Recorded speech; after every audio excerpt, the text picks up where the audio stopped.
Not ready. Let's do it.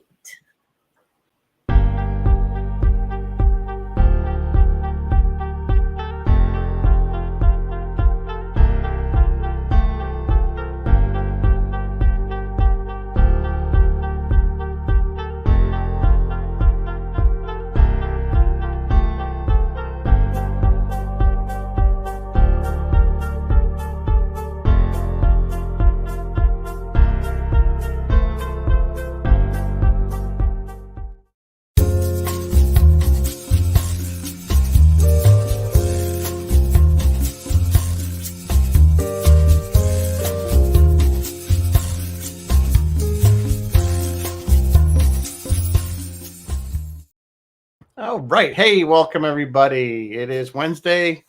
Time for Sci-Fi Distilled, right? How you doing? It is time. Let us begin. I'm doing okay. How are you doing? Time.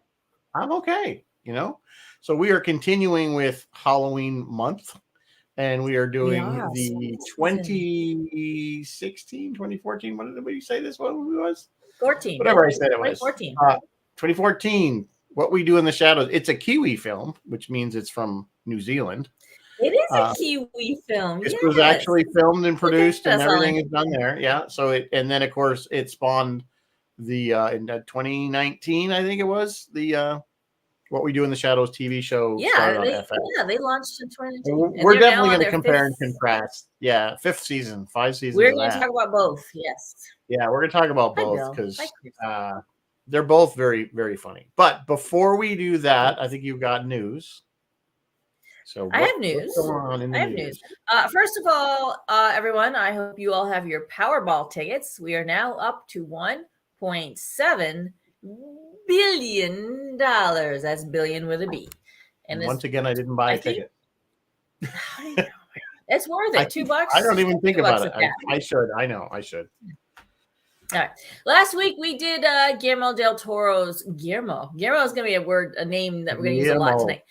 Guillermo del Toro's Hellboy. Earlier this year, it was reported that Guillermo had finally begun working on his adaptation of Mary Shelley's Frankenstein for Netflix. He had already started putting the cast together, and then, of course, all the strikes happened. The filmmaker has now confirmed the project is moving forward. He has Oscar Isaac, Andrew Garfield, and Mia Goth in the lead roles. No word yet on when this is going to start to film. Probably not for a while because the actors are still on strike. Or if it's a miniseries, a show, or a movie, I have no idea. But it's got the green light. In other Del Toro news, it's been revealed, and I don't know how I feel about this, or if I'm going to take this one with a grain of salt. It's been revealed that he's working on a Star Wars film revolving around Jabba the Hutt. It is supposedly already scripted, but there's no further information on it. I don't know how I feel about that. Do we need a movie about Jabba the Hutt? They might be reaching a little bit. I think there's probably more interesting characters than him or her. They. Maybe.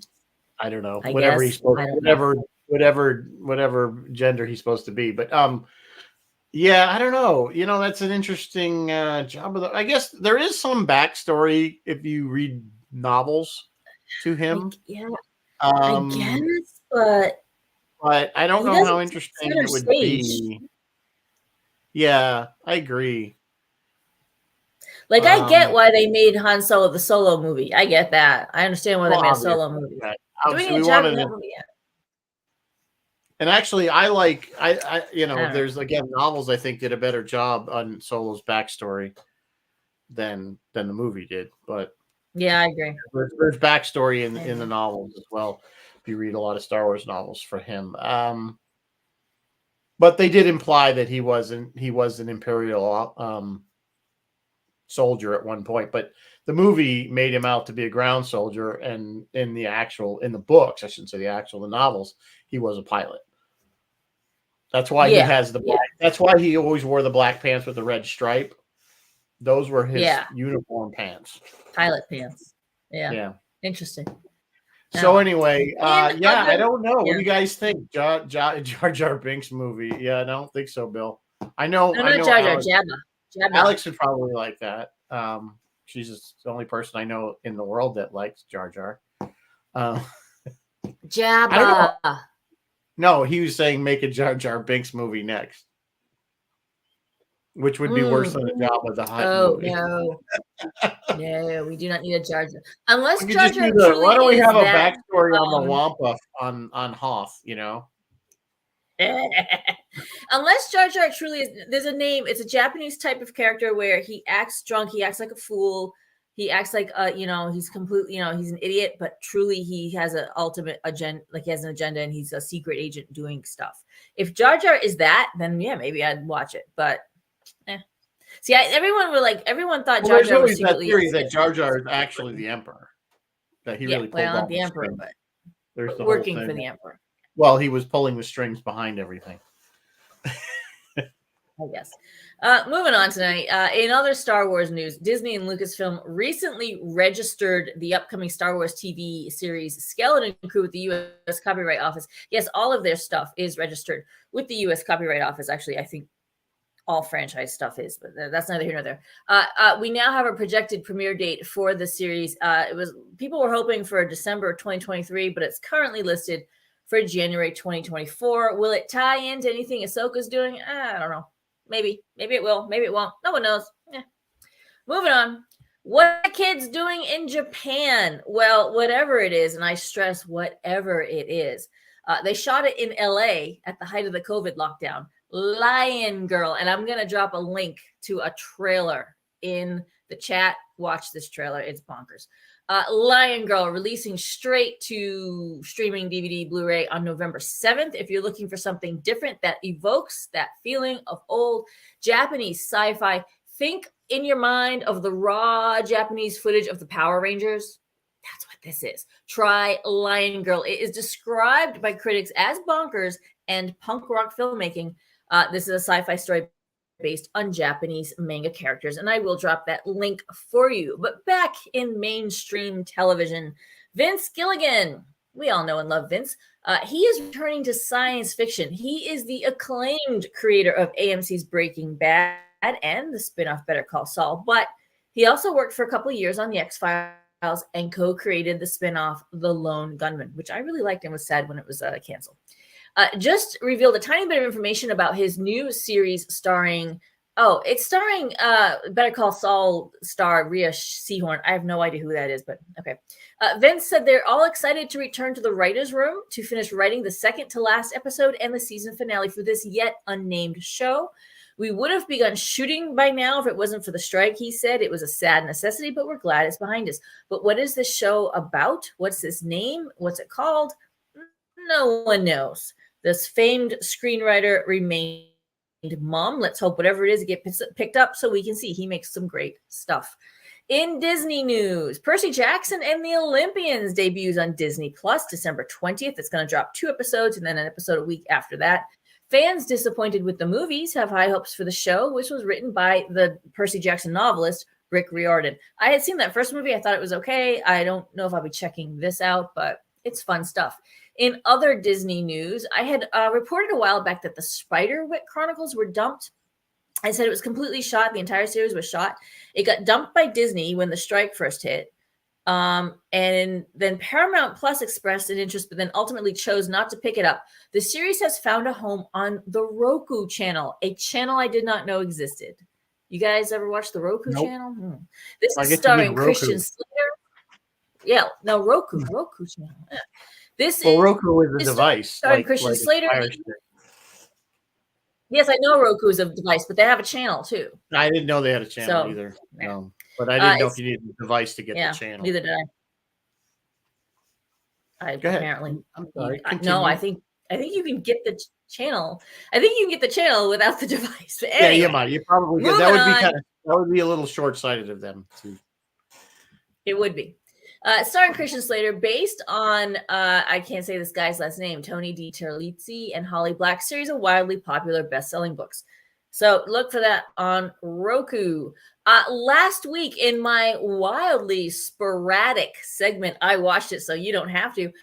I watched No One Will Save You so you didn't have to, and reported back that you didn't have to. This week I watched Totally Killer so you don't have to, and I report that you might want to. If you are looking for some slasher Halloween fun, you might want to check out this movie. But I need to just warn you straight up, we are not the target demographic for this film.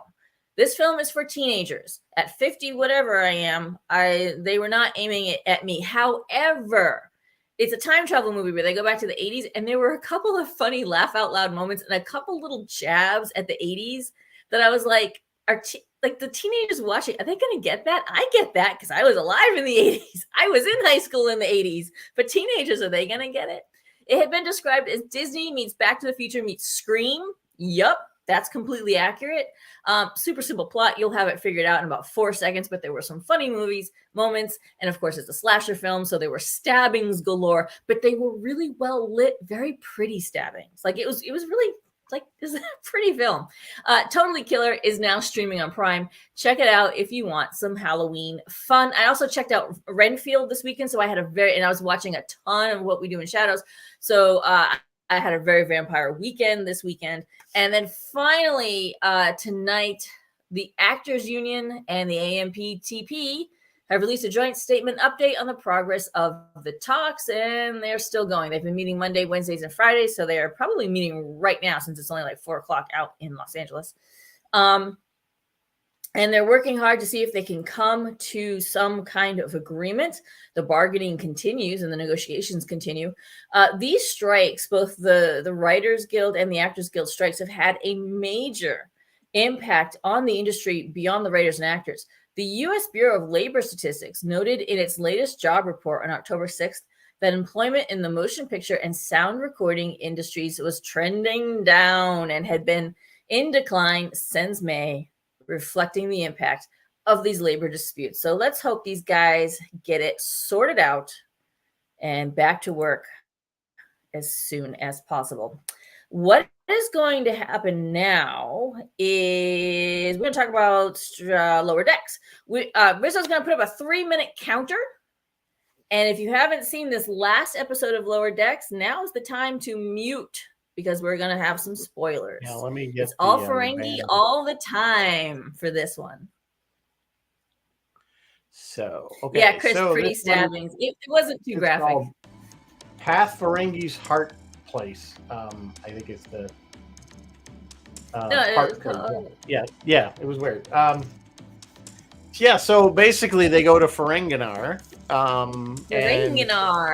Ferenginar, and they and our now Lieutenant JG's got assigned to update what I always kind of jokingly was thinking of as the Hitchhiker's Guide to the Galaxy, which is like the travel log for Starfleet for different planets. So basically we go to a bunch of bars and rate them. They're like, yeah, that's pretty much it. Yeah, let's do that. We're in. So of course, Boimler gets hooked on Ferengi dramas and comedy or whatever they have on TV, which is of course a spoof on. It's almost like our old 70s television that kind of gave you that vibe. You know, police shows and stupid stuff like that with a Ferengi twist to it. And then of course, the rest of them we're going to go out to the bars. Go ahead. I'll let you. I don't want to take the whole. What other shenanigans? Well, I mean, I'm trying to think of what else happened. Okay. So there's 3 different lines. The first storyline was, what is going on with Mariner? We thought we had her sorted out last week, but this week she was angry for no reason, and her Ferengi buddy was like, "Hey, girl, you need to get yourself straightened out." The second storyline was Boimler was supposed to go out and check out everything, but he just got sucked into Ferengi TV and watched it the whole time. Right. And the third storyline was Tendi and Rutherford pretending to be a couple and realizing, you know what? That's kind of weird. So. Yeah, they were like, because you always put them together, but then the bottom line is once they realize that. Yeah, you are kind of glitching. I don't know what that is. The bottom thing with this is with weird. We're both glitching a lot. Well, no, I don't see me glitching on my end. So, anyway, so they basically had to act like they were married, and then they find out if they want to tell everybody that they're not married to the hotel that they're in, but then they realize there's penalties. They go to jail for ever if they lie about being married or some weird Ferengi law. So exactly. But anyway, and then they realize that they really don't love each other. Yeah. Yeah. No, but they And do Armin love each other. Sherman- They're better as friends. None of Lots Visitor of and Armin Zimmerman revisit their. Well, they don't revisit their roles, but they are voice characters in this. So we get to see Armin and. Yes, Lita Chase. Yep. Chase Masterson and Lita Alexander. No, it was Armin. It was Max. I think it was Max Gordonchick. Yeah. So. Yeah. Anyway, pretty good episode. Good solid episode. Cute little overall. nods, like the Museum of Haggling where they gamble, and the Museum of Gambling where they haggle, and stuff like that. Yeah. It was a pretty good episode. Okay, let's get this out. Yes, here. Martin. The fourth storyline was the negotiation on the ships. That's absolutely right. And that was an admiral or another captain. That came on. Even what's his name came back as Mog. And Freeman had to save the day. Now, guys, I did watch the Loki premiere. I loved it. I thought it was so good. Do you guys want us to talk Loki every week or nah? I'm going to say no because it's only so complicated. 6 episodes. And it's so complicated, though. I don't know how the heck we're going to even begin to. The show makes my brain hurt. I literally okay, I hope they have a really good, this is what happened last season, and it wasn't very good explaining anything. No, it wasn't. Yeah. I agree. They needed a better recap because I think this show hurts itself by being just too damn confusing. Yeah, it would be like us trying to do 12 Monkeys every week. 12 Monkeys was like I would get lost. It's worse than that show. 12 Monkeys, you could follow. It's like this one is like I don't even know what's going on half the time. I'm just what where is he now? What's going on? Why is the timeline? Who's I don't know. Whenever you have these weird time travel shows, they just get more and more bizarre. So anyway, yeah, I don't really know if they all want to do it in another timeline. Yeah, if you guys want us to do it, we're happy to do it. But I'm kind of not. We'll try to do it. I'm still gonna watch Loki. I enjoyed it. I really enjoyed it. I think it's great. I don't know if we need to do a review of it because it's. Yeah, I don't know if we need to review it every week. But there's something else coming up here real quick that I was like, oh, we'll definitely be talking about that. Now I don't remember what it was, but there's more stuff coming. So it's hard doing the 2-3 minute reviews every week. We always get. All right, Rizzo, do you have something for us to drink while we're I do. A vampire doing things in the shadows? Vampire's Dream. Dark rum, cranberry juice, pineapple juice, and grenadine. Sugar, and sugar. Yeah. And maraschino cherries. A little fruity. With sugar. A little fruity, but it might make a nice drink. So Chris, wait for the DVD because if you can shotgun Loki, it might make more sense. Yeah, it actually I'm gonna agree. That's a good point because I think if you could watch it, especially if you're gonna watch 2 seasons, because I completely forgot what happened last season. So it's wait for the whole season, which is not uncommon. And then shotgun the season. Yeah. Yeah. So I'm pretty sure Loki is only 6 episodes, so it shouldn't be. It won't be. 6 weeks to wait, and then just shotgun it, and then you're good to go. Probably sound advice. So, all right. So, we all caught up then? I think we are more or less caught up. Have I forgotten anything? I don't think so. I don't know. Okay. So, what we do in the shadows. Our good friend, I'm gonna what's your name? Taika Waititi? Taika Waititi. Taika Waititi. Someone said I was watching a show one time, and someone said Taika Waititi so fast. I heard Tidy Whitey, and I've been calling. It's not an easy name to say or remember some time now. But he is a very talented director, writer, voice actor. And of course, we know him mostly recently. Yeah, we know him most recently from The Mandalorian because he directed a bunch. He was the voice of the robot IG-88 or the IG robot. We know him, and we know him from Thor: Love and Thunder. Yes, he did that. He directed one as well. Thor: Love and Thunder. Right. So he's done a bunch of stuff. So he did this film, which is one of those you either loved it or you hated it. You talking about Thor? Thor: Love and Thunder. You either loved it or hated it. Keep going. Well, that's not true because I was completely in the middle about it. I don't really care.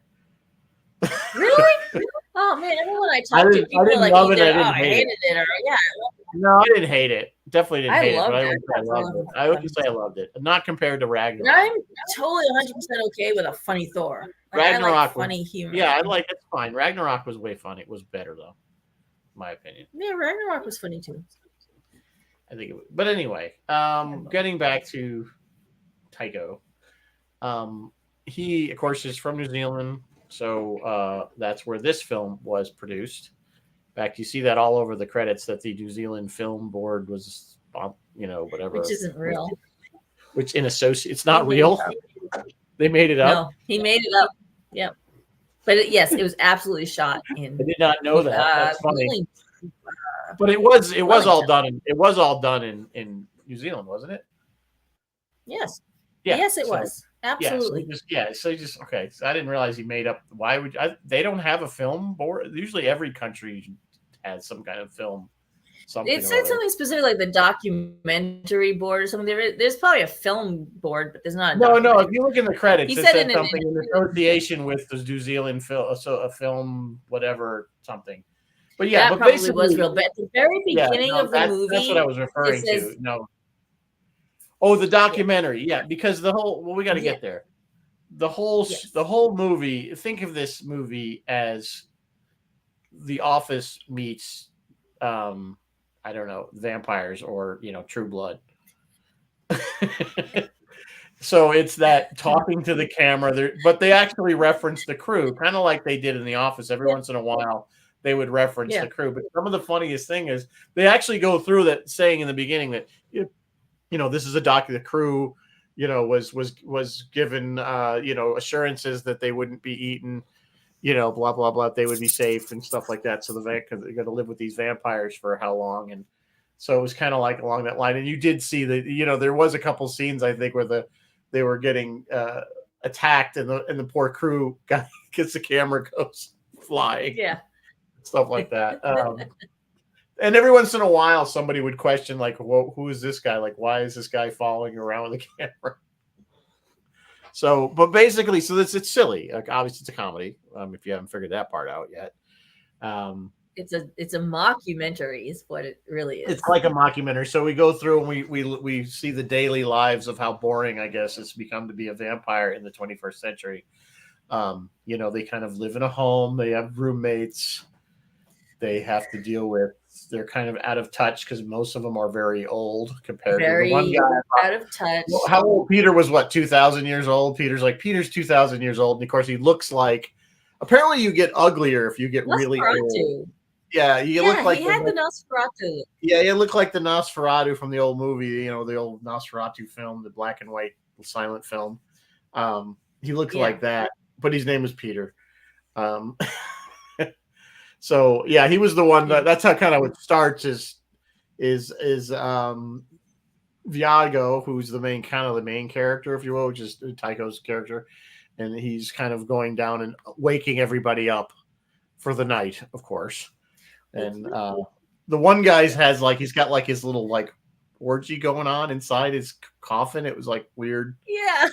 He opens and it's it's on the TARDIS in there. It's like the TARDIS in there. Yeah, it's like the TARDIS in there. An orgy thing going on. And then when he gets to Peter, which is really like a tomb, he kind of comes out. He's like, you got to clean up all these bones. What is this, a spinal cord? You got to sweep this up.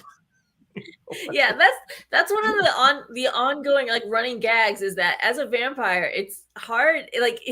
Killing people is quite messy, and these people bleed out all over their house, and so their house they have to continually clean up the house, and they're okay, well, just lay down some newspapers or something. And then he's doing it. He goes to kill this girl. He's laying the newspapers down.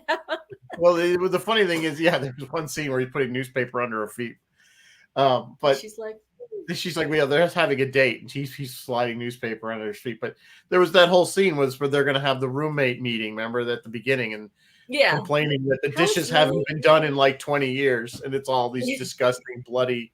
He's like, what do we care? They usually come in here and nobody, he's the guy goes, it's embarrassing. It's embarrassing. They come in here, we kill them anyway. What do you care? We kill them anyway. So this was based on a short film that was released in 2004, 2005. I want to say 2005, and you can see that on YouTube. You can find it. It's about 28, 30 minutes long. It's all the exact same cast, looking really young. Like Taika's so young. The guy playing Stu looks like a baby. He's so young. But it's all the exact same people, and they hit on kind of all the high notes of the movie. The movie, then this feature film from 2014, then they took it and like fleshed it out completely. And then from the feature film came the show, the TV show. And they took the film, and the first season of the show, I'd say they basically took the film and then really fleshed it out, like really drew out each point. And we can compare and contrast that a little bit because both of us are watching the show. It's 5 seasons in. I'm only in 2 seasons. You're in up to third season already. I'm on 3 seasons. Yeah. The show really outshines the movie quite a bit. It's it's much funnier, but the characters are different. It's basically the same idea, except they're in Staten Island instead of New Zealand. And they moved it to the and they have familiars. They have Guillermo, as I like to say, the one familiar who's kind of the nerdy dude that wants to be a vampire, but so he's like their slave, and he lives with them and cleans up after them and all that stuff. And then so they added that character because even though there were familiars in the movie, they weren't the ones. They didn't have one that lived with them, right? Yeah, Jackie. There's a female named Jackie, but Jackie, she didn't do much. She didn't. Yes, she didn't live with them though because she had like a family. No, she had her own family. She had her own which house. Is weird. She wanted to be a vampire, but at the end we do see that. Remember, because she does finally get to be a vampire. She got turned, but it wasn't by those guys. No, it was the guy that they turned by accident. The young guy that came over, he was supposed to be a virgin, and they ended up turning him by accident, and so he ended up hanging out with him, and he ended up being a real jerk. Because he ended up telling everybody. He just was a newbie at it. He didn't know what was going on. Well, he was telling everybody, like, you're not supposed to tell anybody we're vampires.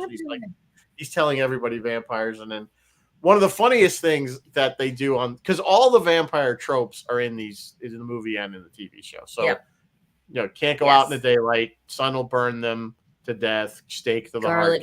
Holy water. Garlic, silver. Crosses. Silver. They can't be seen in a mirror. Silver was werewolves. No, there was no mirror thing. Well, in like True Blood, Silver was definitely Silver. Like if you watch True Blood, Silver was restrain a vampire. Yeah, that's right. I forgot. Trying to think of what else they could turn into bats. So they can fly. That kind of all. But the funny thing is, they would. They can't eat human food at all. Nope. Like they can only have human blood. And he just wanted one chip, one potato, one French fry. One French fry, and he ate it. And of course, he's throwing up for like gallons, which is always funny. Which they did that in the TV show with the one guy. He's like, I want to try the pizza pie.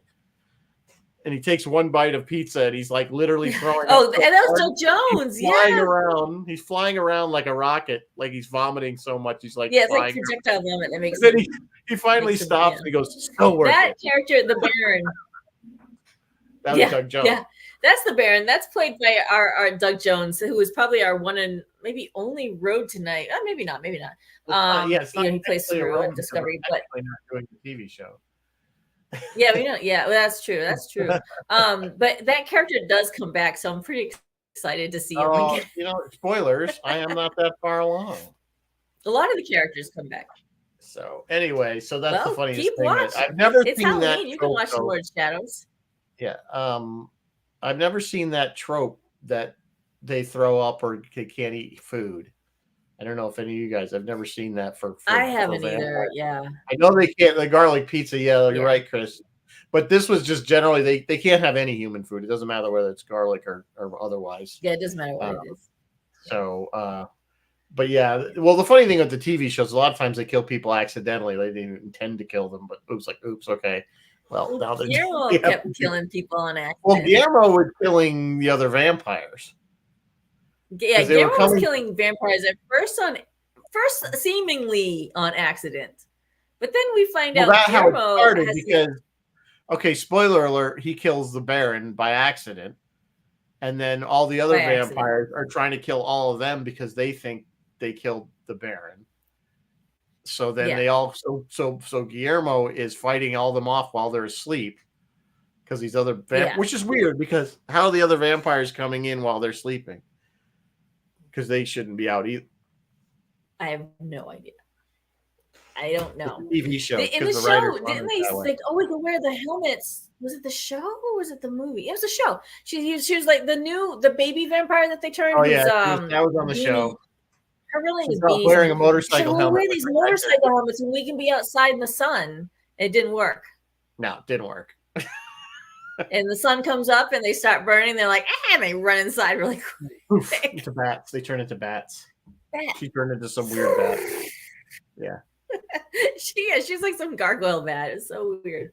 Yeah. So yeah. But so all right, back to the movie. Oh, go ahead. I'm sorry. Get back to the movie. Oh, so go ahead, TV show. I just wanted to say about the movie. I was going to say in the movie. So then they do kind of have the character. Stu's kind of becomes their familiar in a way because the one guy that they accidentally turn, the Stu is his best friend, and they end up liking Stu better than they like the guy that's actually the vampire. And so they make a pact: no eating stew. No eating stew. We won't eat stew. We won't eat stew. And then at the end, poor Stu does end up getting turned into a werewolf. So. Right at the end, he gets there's the werewolves and he ends up. That was it because he accidentally shouldn't have brought him to what the was it the undead ball or something or what was the name of the it was like Vampire's Ball or something. Yeah, it was everything because there was succubus there and there was all zombies there and it was like everybody, all the undead type. Yeah, it was like a bunch of stuff. Yeah, and the guy's ex-girlfriend. Like years, and they weren't supposed to. No, you're not supposed to bring a human here because they all wanted to eat it. And the one guy, they'll say they're able to stay up by drinking the blood of people who had a lot of coffee. Yeah, I guess if they drank the blood of people who had done a bunch of drugs, then they felt the effects of the drugs. If they drank the blood of people who did that in the TV show where they were all on drugs. That was funny because they drank the blood of people that were stoned. Yeah. So that was funny. What I wanted to point out about the movie is that, like I said, it was based on a short film. It's largely known for being improvised. The entire movie was improvised, sort of, and I'll get into that in a second. But the whole movie was improvised. They had 128 hours of film of them just improvising, of them just being vampires, like out in the streets of New Zealand being vampires and whatever was happening. And they had to whittle it down to the hour and a half, not even an hour and a half. It's like an 80-minute movie. They had to whittle it down to that. It's only the best bits. Just under 90 minutes. Yeah, Taika Waititi says he and Jermaine did this together. They had done this short film together. They did have a script. They just didn't show it to anyone. Because all the actors kind of knew what was going on, except for Stu. The guy's real name is Stu. He really did working computers. He was their production. When he was on the short film for the feature film, I think he was their production manager. But they would say, okay, you're in this scene. He'd be like, okay. And they wouldn't really tell him. The whole thing was improvised. So they wouldn't really tell him. And it slowly, as he did more and more scenes, he began to realize his character was like, he thought he was just going to do like a bit part. And he slowly began to realize, oh, I'm a lot more involved in this. My character is a lot more involved in this than I thought it was. But yeah, I mean, honestly, and the thing is, Taika, if you watch the commentary on the movie, Taika and Jermaine, and you guys all know Jermaine Clement. You probably know him from Flight of the Conchords more.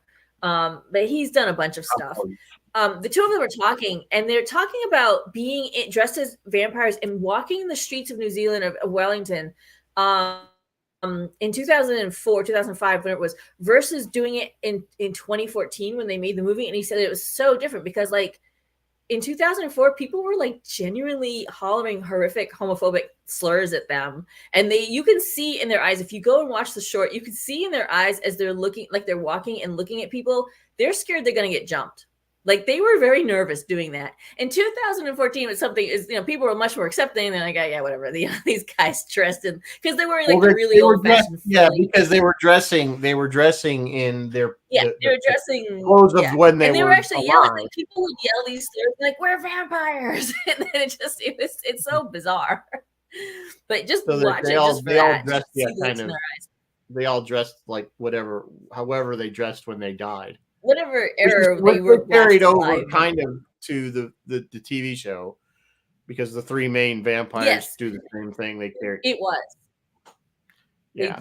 They dress weird. And there was like a gag about, we have no reflection, so we don't know how we look, if we look good to go out. So we have to trust each other to give That's the other guy looking at. Yes, you're dressed well. And they go out looking at it. Well, they were trying to draw it at one point, like so yeah. So I mean, it was working. Yeah, trying to sketch it out. So yeah, that does carry over to the TV show, but a lot of the stuff just gets expanded in the most hilarious ways. Like they really caught the tone in the TV show, yeah, and ran with it, and it gets better and better every season, and the characters grow on you every season as you get to know them better. I highly recommend watching the show. It's very funny. Yeah. One of the characters that they added to the show that they didn't have in the movie is the energy vampire, Colin, who looks like an average guy that you'd see in an office with a in his cubicle, working on a computer, bald guy, glasses, just very kind of nerdy. And his shtick is that he just bores you and he sucks the energy out of you. So he's always telling you facts that you don't care about. He seems to know everything about everything. And well, that's the thing. But he's like one of those people that just kind of talks to you about facts and, little knowledge things that nobody cares. The Brooklyn Bridge was built in 1840, whatever. It's like, and people are just like, they start falling asleep because he's sucking the energy out. People just kind of start like zoning out. So he's a different kind of vampire, but he doesn't have any of the vampire. He doesn't have any of the vampire powers appear, but he doesn't have also any of their weaknesses, where he can go out in the daylight. And I think he can eat. I never really showed it, but like he doesn't. But he can't fly. He can't turn into a bat. Yeah, he's just like. In fact, originally, which is okay, but like when they're all out and they get in trouble, and they're like, oh crap, and they gotta run away. The three vampires are like bat, and they just fly away. And then poor Guillermo and Colin are still just running for their lives. Yeah, Martin, you're right. He's a lot like Cliff Clavin from Cheers. He is kind of like Cliff. A lot like that character. Yeah, it's a little known fact that. So that's kind of, but he's kind of devious because he sets people up so that he kind of sets up situations to get more energy, because he knows like this is good. Like they went to some kind of county commission meeting or some kind of city council meeting they wanted to take over the whole we want to take over Staten Island. So they went to tell them that they were taking over Staten Island.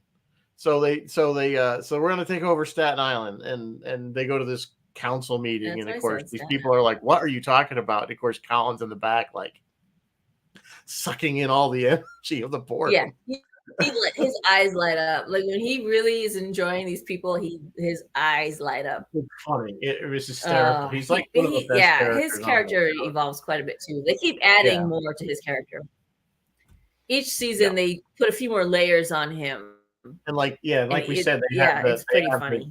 The extra, more familiar stuff going on with Guillermo, who's their familiar, who of course wants to be a vampire, because that's the whole, I guess, goal of being a familiar, is that you eventually get to be turned. And then, but he's been the familiar 11 years, I think, when the show starts, something like that, 10, 11 years. 11 years, yeah.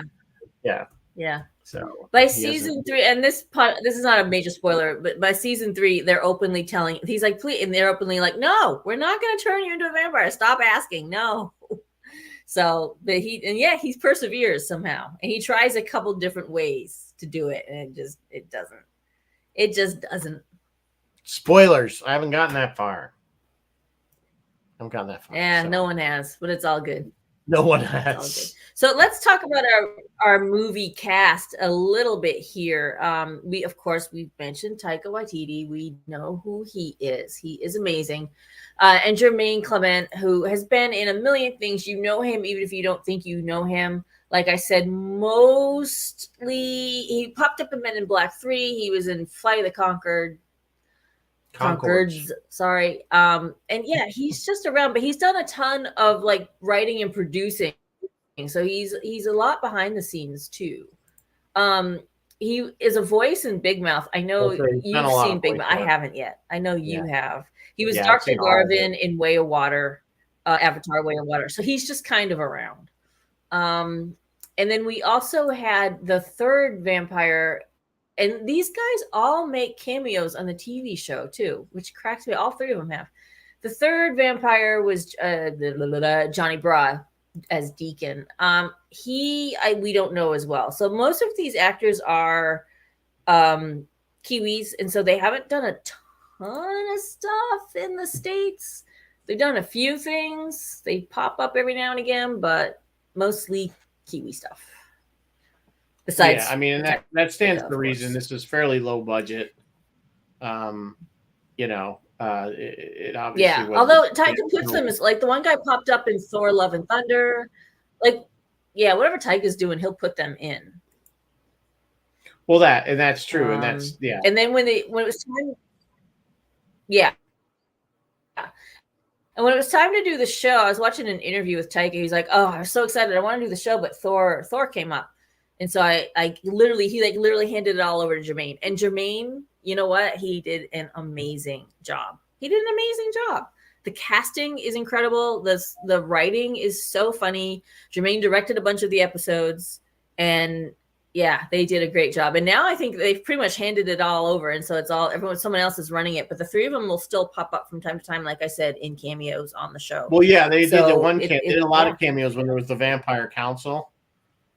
That was funny. The Vampire Council, and you will see that council again in coming seasons. Yeah, there was just some of the other, like they had Wesley Snipes in by Skype, you know, because he's supposed to be Blade.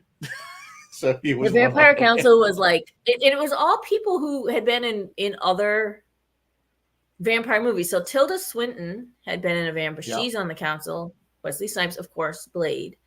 Deacon, the guy that played Deacon, was there. Who else was on the council? Oh, Paul Rubens. He was in a vampire movie. Yeah. Yeah. And I'm trying to think who was the other one? There was another woman on there too. Yeah, there's another few. Oh, Evan Rachel Wood. She was in a vampire movie. Oh, it was kind of funny because they were all kind of. Yeah, and by season 3, you see other people from Blade. You see Donald Logue, and he's really funny. Just the guest stars on this show, even if they weren't in vampire, like whatever they're doing. Rizzo, right before we came on the air, we were talking about the episode with Mark Hamill. Mark Hamill plays a vampire in the show. Vampire, yeah. And you almost didn't recognize. You don't recognize him at first. It took me. You almost don't recognize him, yeah. And because I was like, the guy's kind of familiar. Why do I know this guy? And then because he's made up. Where do I know this guy from? Yeah. And then I see like literally guest star, Mark Hamill. I'm like, oh, I know exactly who he was now. So that guest shot happened because he was a big fan of the show and kept tweeting about it, trying to get, because it was like a little known show, no one was watching, and he was like tweeting, trying to get people to watch it. And they realized, oh my God, Mark Hamill's tweeting about us, and then next thing you know, you get a guest spot. I guess that's how it works. Why not? I still need to start tweeting about shows, I guess. Why not? Whatever works. Why not? Mark probably needed to work. And then who else? We already mentioned Doug Jones. Who else has done a guest spot on What We Do in Shadows? Oh God, I'd have to look on the shows thing, but there's always seems like a lot of often there's somebody that drops. Yeah. God, I can't think. Oh, Dave Bautista was in that episode with the council. Benedict Wong. I don't know if have you seen Benedict Wong and the Haley Joel Osment episode? Yes, I did see that one where they were bringing back the it was Haley Joel Osment. That was the familiar that they accidentally killed. Yeah, Haley Joel Osment was the familiar. They wanted to bring him back, so they went to this zombie, like not a zombie, but like a black magic guy, which was the guy we were talking about, Wong. Benedict Wong, and it was kind of funny because you could tell he was just like making it up. So you bring him back, but he's like a zombie that wants to eat everybody. So and you know who else was on that Vampire Council? Danny Trejo. Right, that was the other one. I knew there was somebody else. That was so funny. Of course, he was in it was the one with what's the He was on the council, I one. think. I think he was in the Quentin Tarantino one, vampire. Oh movie. yeah. Which vampire movie was he in? Yeah. That was one with. Was it with Clooney? Wasn't that one? No, it wasn't Clooney. It's the one I'm thinking of. It had Cheech Marin. Oh, I don't know. Maybe they know in the comments. Do you guys know? Write it in the thing. So wait. I know. There's been Dusk Till so Dawn. Thank many- you, Martin. It's There's Dusk been Till so Dawn. many vampire movies. Dusk Till Dawn. Dusk Till Dawn. Yep. Yeah. Vanessa Bayer was in there. You guys probably know her from Saturday Night Live, as well as Kristen Schaal. She was on Saturday Night Live. Cree Summer.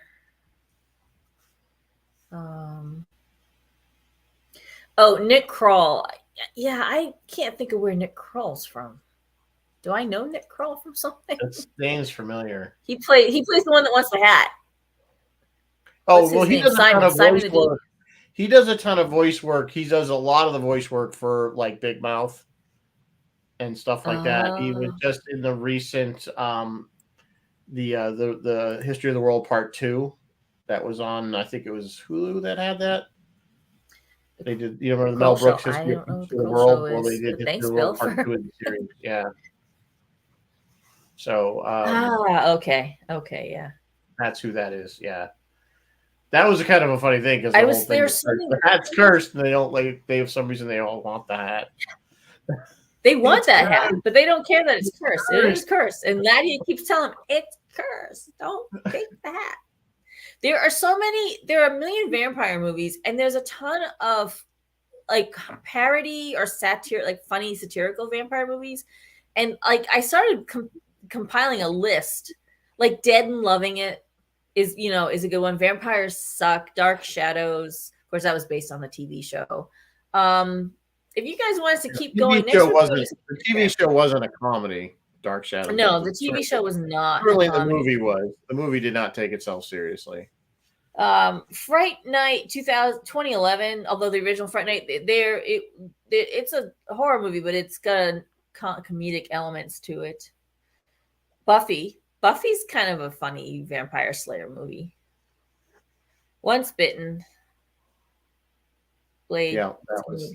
So yeah, if you guys want us to keep going with the vampires for our finale, for our Halloween finale, we will. And if not, then we'll pick something else. Well, next next week we're going to next week we're going underwater, which is horror, which sci-fi horror we'll call it. Sci-fi, and then we didn't decide what we were doing. We're trying to figure out what to do. Yeah, that's why I started. Like I said, I'd watched Renfield. Renfield was a hoot. Like there was some really funny moments in Renfield. So suddenly it occurred to me, like maybe we could keep going with the funny vampires. I've had a whatever our audience wants to.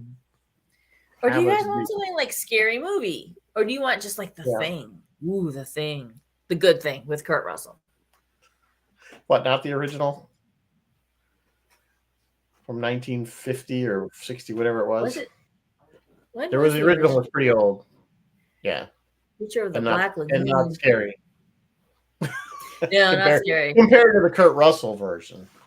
The Kurt Russell version at least gives you things to think about at the end of the movie. Well, there's always that twist at the end, of course, that sort of thing. So yeah. But I don't know. What do you guys think? Chris, Love at First Bite. I have added it to the list, Chris. Love at First Bite. Yeah, that was the one with who was the vampire chick in that one? It's like a famous she was like a famous model, right?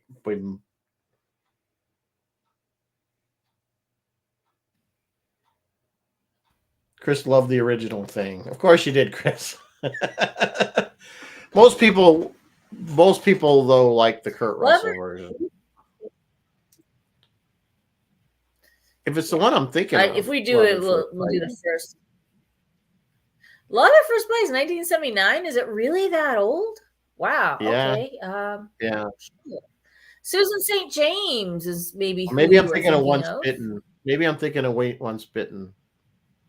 Once Bitten is Leslie Nielsen, isn't it? No, that's Dead and Loving It.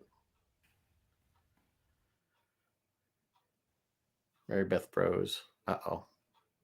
She's frozen. Well, it's been Lauren Hutton. Lauren Hutton. That's what I was thinking of. Thank you. You're welcome. I get them Jim all. They Carrey. all run together. There was a slew of those, for a while that they kind of ran that gambit. Of course, there's also True Blood. We never talked about True Blood, which was the HBO. And we've never talked about True Blood. That was how many seasons that ran? That ran like what? 5 seasons? 4 seasons? 4 or 5 seasons? Something like that. Blood, ran quite blood a bit. everywhere, blood. But the only one I lived for was Pam.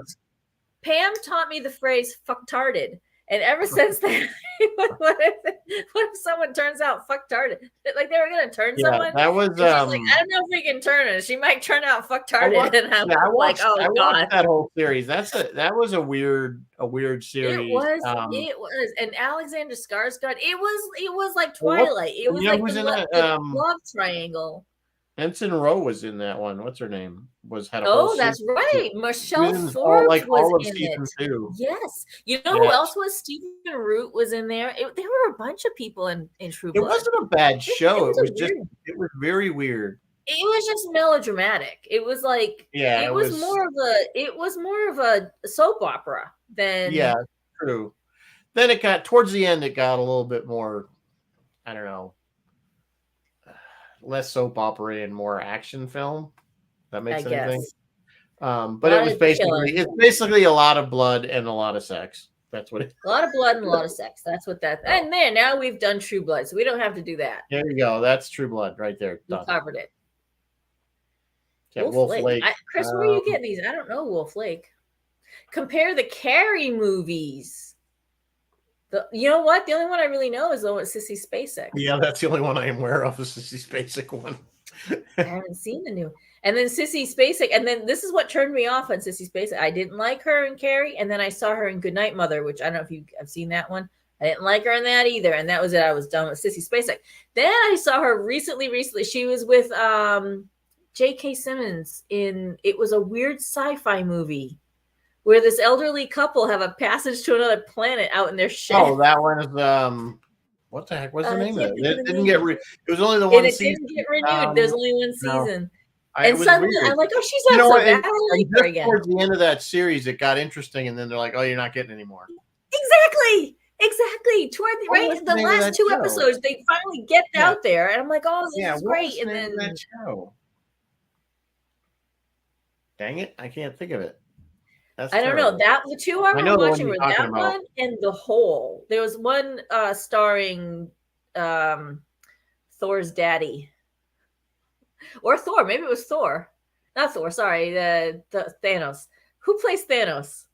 Married to Barbara Streisand. Oh, that's plays Thanos. So anyway, he started a sci-fi show called The Hole about this rancher who has this big ass hole out of his property, and that didn't get renewed either. So I don't know what happened. It's on the tip of my tongue. I can't think of it. Josh Brolin. Thank you. Brolin. Thank you. Him. Yes. Yes, we're all with the facts here at Sci-Fi Distilled. Come here for the tip of our tongues, the information. These are shows that did not get renewed that I was watching. And now I'm like, that's always frustrating too when you start watching something and you think, oh, this is really good, and then you're like, and it's like, nope, you're not getting any more of it. Sorry, you're the only person watching this show. You were literally the only one watching this show. Yeah, there are so many like that. That's happened a few times over the years. Firefly, anybody? I mean, Firefly is the most famous one. Firefly is the most famous, but it's also the only one that's endured after it was cut. That's true. Most of them fell into oblivion. I feel an episode brewing here. Maybe November, December, we can do shows we were watching that didn't get renewed.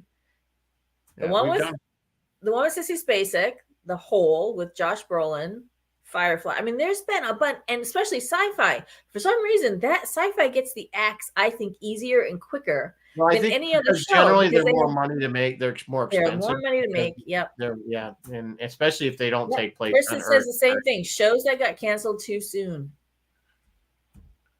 Well, Firefly's at the top of the list. They didn't even. Not only did they cancel it too soon, they didn't even let it finish its full run. No, they had more to go. They cut out they only ran 10 episodes out of the 13. So are there finished episodes hidden in a vault somewhere? No, they all no, because Sci-Fi Channel picked it up years later and ran all of them in the correct order.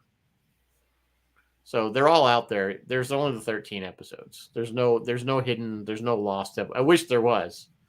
We all would love it. But that's why Josh gave us the we would be that's why clamoring. he did Serenity. He did Serenity for the fans. So and they ran it out of yeah, Bill, you're right. And they ran it out of sequence too. So nobody knew what the hell was going on. Right, because the idiots at they put it in a death. We're gonna talk about they put it in a death slot at 9:00, like on a Friday. So it's already a bad spot for TV because Friday nights are generally not good because people go out and whatever. And they ran it out of order because the idiots at the execs level thought that the pilot was not action. There wasn't enough action in it. So they ran Train Job first, which is a really good episode, but you have no backstory or anything of why this crew is together. But the pilot does that. So, but it still pulled me in. I watched it and I was a fan of it from day one. So maybe that's the curse. I'm maybe writing this down. Shows that got canceled too soon. Sissy Spacek one. Can't think of the name. Star Trek Enterprise only going 4 seasons. Yeah, that might be too soon for some people. Was for me. A lot of people, I think, that are revisiting Enterprise realize that the show got a bad rap and that it actually was pretty good, especially in light of current Trek. Yeah, that's true.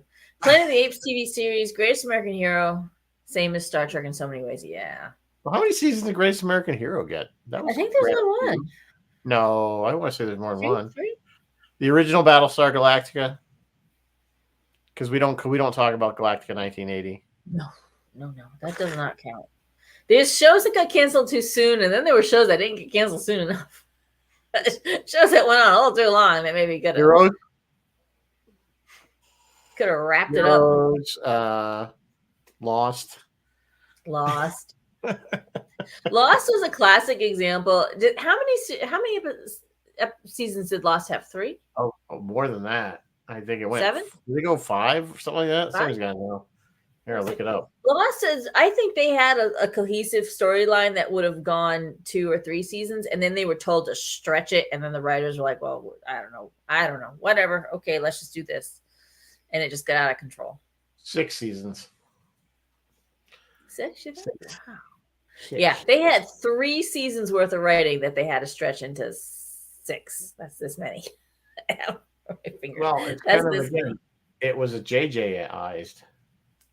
It got JJI's, yeah. Oh, Star Trek news. Oh, did I already do the Star Trek news? There's still rumor. The rumor mill is still going for JJ Trek, so we'll see what happens. What are you, like, bench pressing your dog? Yes, I'm bench pressing the dog. She's okay. She's just sitting there. Hello. She don't care. So anyway, so it's almost 8:00. Well, next week we're gonna do Underwater, and Alex is coming on to talk about it because it's one of her favorite movies. So it's a make me watch. Yes, I can't wait. Finally, a girl on the show. I mean, that's true. Besides, it's a make me watch for both of us because we've never seen it. So and Alex was so see, we do listen to people that watch the show. So anyway, we're gonna do that next week. I think Aliens, but underwater. Is this the one, Alex? Does it star Kristen Stewart? She like I'm waiting for her to answer me. Is this the one that stars Kristen Stewart? Is that what we're gonna watch? The Twilight Girl? Is that what's gonna happen? Probably. So we're gonna stay in the vampire theme. Is basically what's happening. We're not yet. We're not leaving. We're not doing Twilight. Thank you very little. We're not doing Twilight. Yeah, so we're gonna do that next week. And I absolutely forgot to check in with. So I apologize. Well, we don't we have to be on? I don't know Friday what Phil night has we're on with him. Is it the 20th? I want to say the 20th. I do know. Yeah, it's the 20th. We are on to talk about Strange New Worlds. Phil has tomorrow night I'm pretty sure Phil has Pablo Cruz on. If you guys remember that band from the 70s, Pablo Cruz. And then Roy is doing, I know what he's doing. He posted it. He's doing Oh, Dragon's American Domain. Yes. He's Okay. also doing Dragon's American Werewolf Domain in is like the London. one. Oh, is he? I could have sworn I saw that he was doing American some- Werewolf in London. See, I've got Friday Dragon's. night? I'm looking right at his page, and it says Dragon's. Oh, maybe he changed it, or maybe I'm looking at something old. I don't know. I don't know. Anyway. Dragon's Domain is like the one really scary. See, to me, Space 99 was scary, but Dragon's Domain is like the one really scary episode from. Oh, that's the one Space episode 1999. of Space 1999. It actually was one of one of the scariest episodes they did for sure. Yeah, I know what you're talking about now. Yes. Yeah. So he may be doing American Werewolf in London coming up. I don't know. I could have sworn I saw that on his. And now nothing will load. Facebook, so.